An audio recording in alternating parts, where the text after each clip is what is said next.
E se eu te dissesse que as pessoas naquelas ilustrações antigas da Bíblia, a pele pálida, o cabelo liso, os olhos azuis, podem não se parecer em nada com os hebreus originais? E se a verdade estivesse escondida bem debaixo dos nossos olhos, enterrada sob séculos de tradição, revisão e silêncio? Isso não é sobre raça, é sobre raízes. Nos próximos minutos, vamos fazer uma jornada e deixar a Bíblia e a história falarem.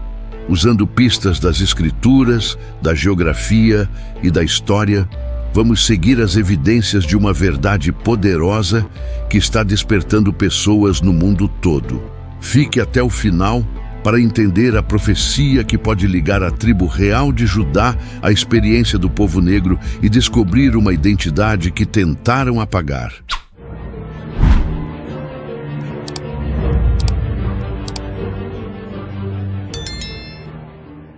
Vamos começar com algo fácil de ignorar, mas que é incrivelmente importante. No livro do Êxodo, aprendemos que Moisés era um hebreu nascido na escravidão sob o faraó do Egito. Mas, devido a uma reviravolta divina, ele foi criado no próprio palácio do homem que queria seu povo controlado. A filha do faraó encontrou Moisés flutuando em um cesto no rio Nilo e o criou como seu próprio filho. Então, Moisés cresceu na corte real egípcia, cercado pela cultura, roupas e língua egípcias. Agora, é aqui que fica interessante. Anos depois, após Moisés matar um egípcio para defender um de seus companheiros hebreus, ele fugiu para a terra de Midian. Lá, ele encontrou algumas mulheres em um poço que estavam sendo assediadas por pastores. Moisés interveio e as ajudou. Quando as mulheres voltaram para casa, disseram a seu pai: "Um egípcio nos resgatou." Êxodo 2:19. Deixe isso absorver. Moisés foi confundido com um egípcio. Essas mulheres não estavam confusas.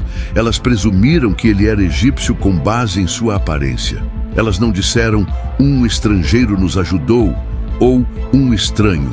Elas disseram: "Um egípcio." Agora, aqui está a chave.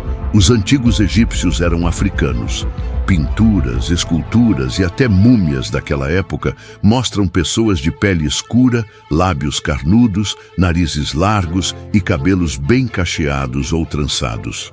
Eles não eram os egípcios de pele pálida que às vezes vemos nos filmes de Hollywood. Então, se Moisés se parecia com um egípcio e os egípcios eram africanos de pele escura, o que isso nos diz sobre Moisés? Diz que Moisés provavelmente também era de pele escura. Isso significa que os hebreus, seu povo, também eram um povo melaninado. Vamos voltar um pouco. Antes de Moisés, José, outro hebreu conhecido, foi vendido como escravo no Egito. Ele ascendeu para se tornar o segundo no comando, servindo diretamente ao faraó. Quando seus irmãos vieram ao Egito durante uma fome, eles nem o reconheceram.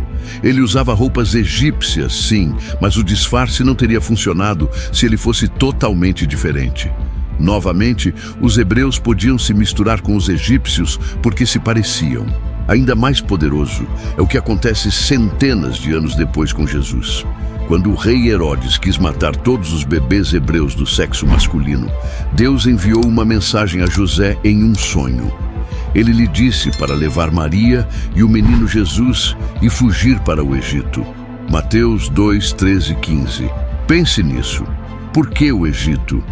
Porque era um lugar onde Jesus poderia se esconder. Um lugar seguro onde ninguém suspeitaria de nada. Se Jesus e sua família se parecessem com norte-europeus de pele clara e olhos azuis, eles teriam se destacado no Egito, mas eles não se destacaram.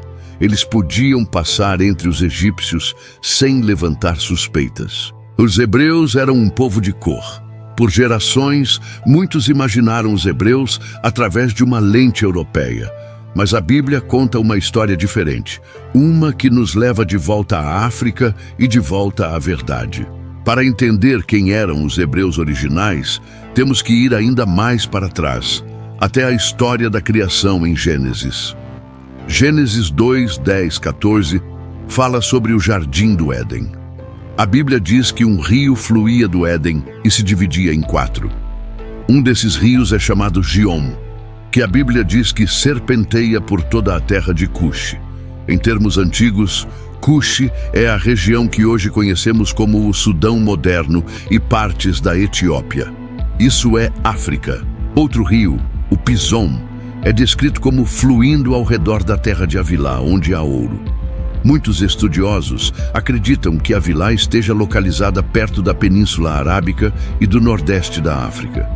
Os outros rios mencionados são o Tigre e o Eufrates, que estão no Iraque moderno. Isso nos mostra que o Éden não estava localizado na Europa.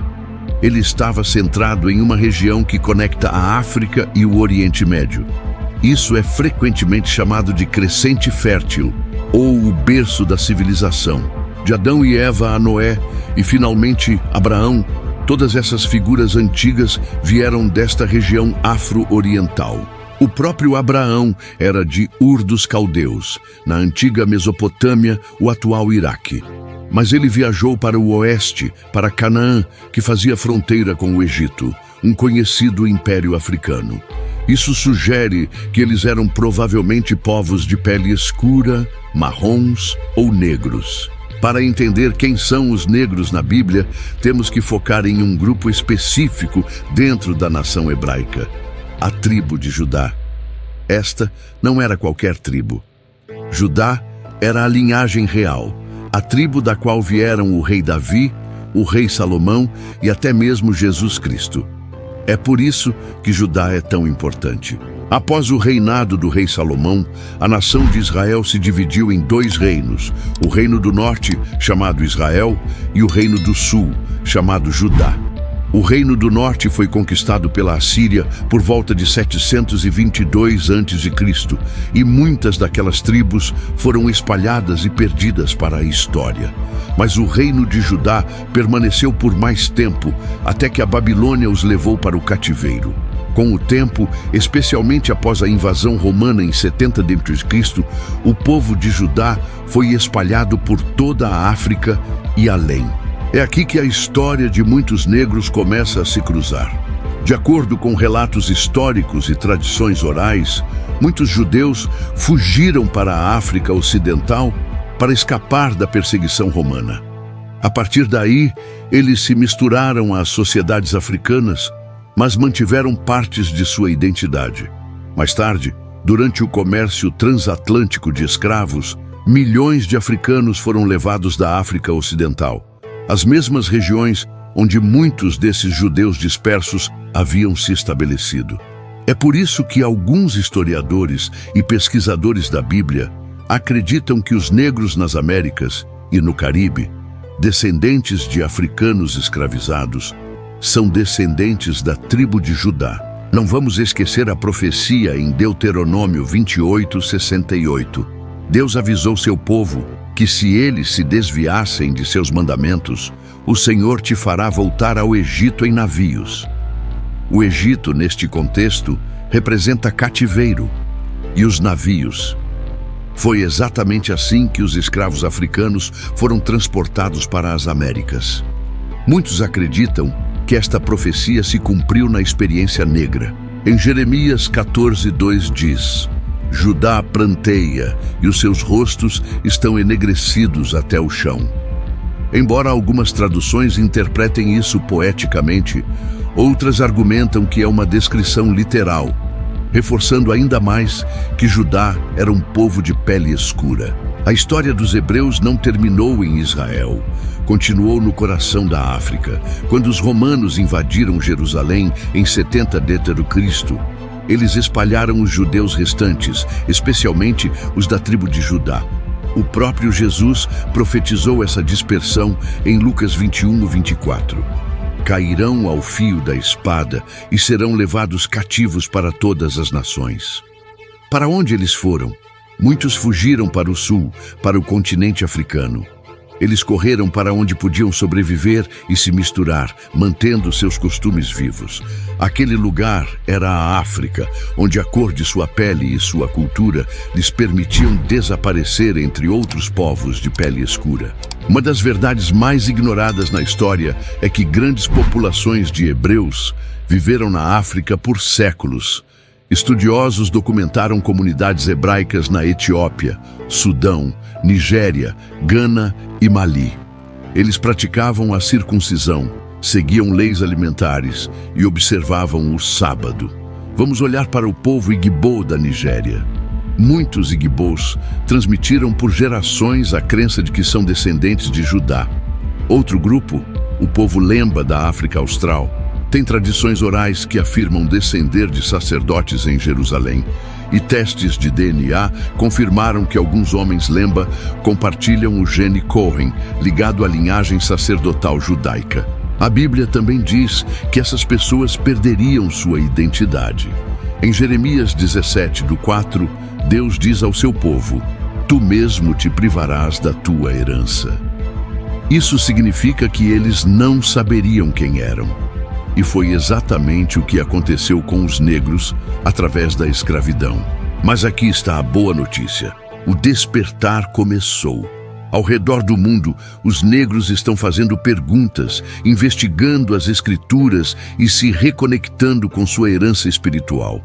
Eles estão descobrindo que sua história não começou com a escravidão. Começou com realeza, aliança e chamado.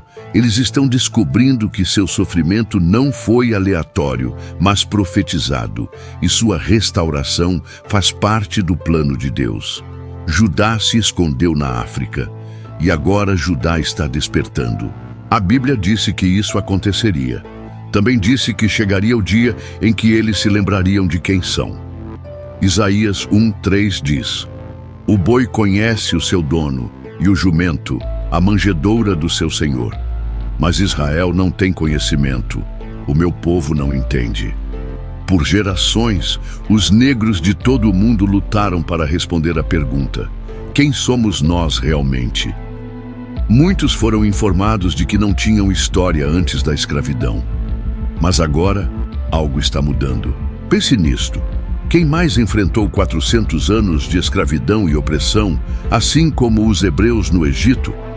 Quem mais canta espirituais sobre libertação, clama a Deus em cada provação e se apega à fé, mesmo quando tudo diz para desistir?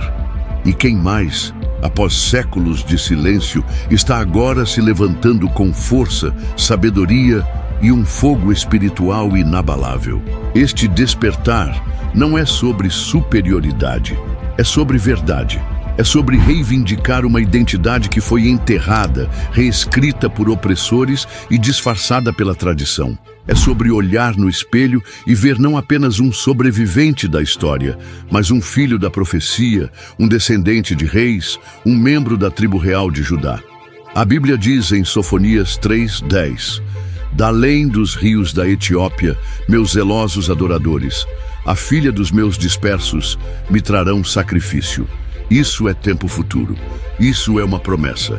Deus vê seu povo e está chamando-o de volta.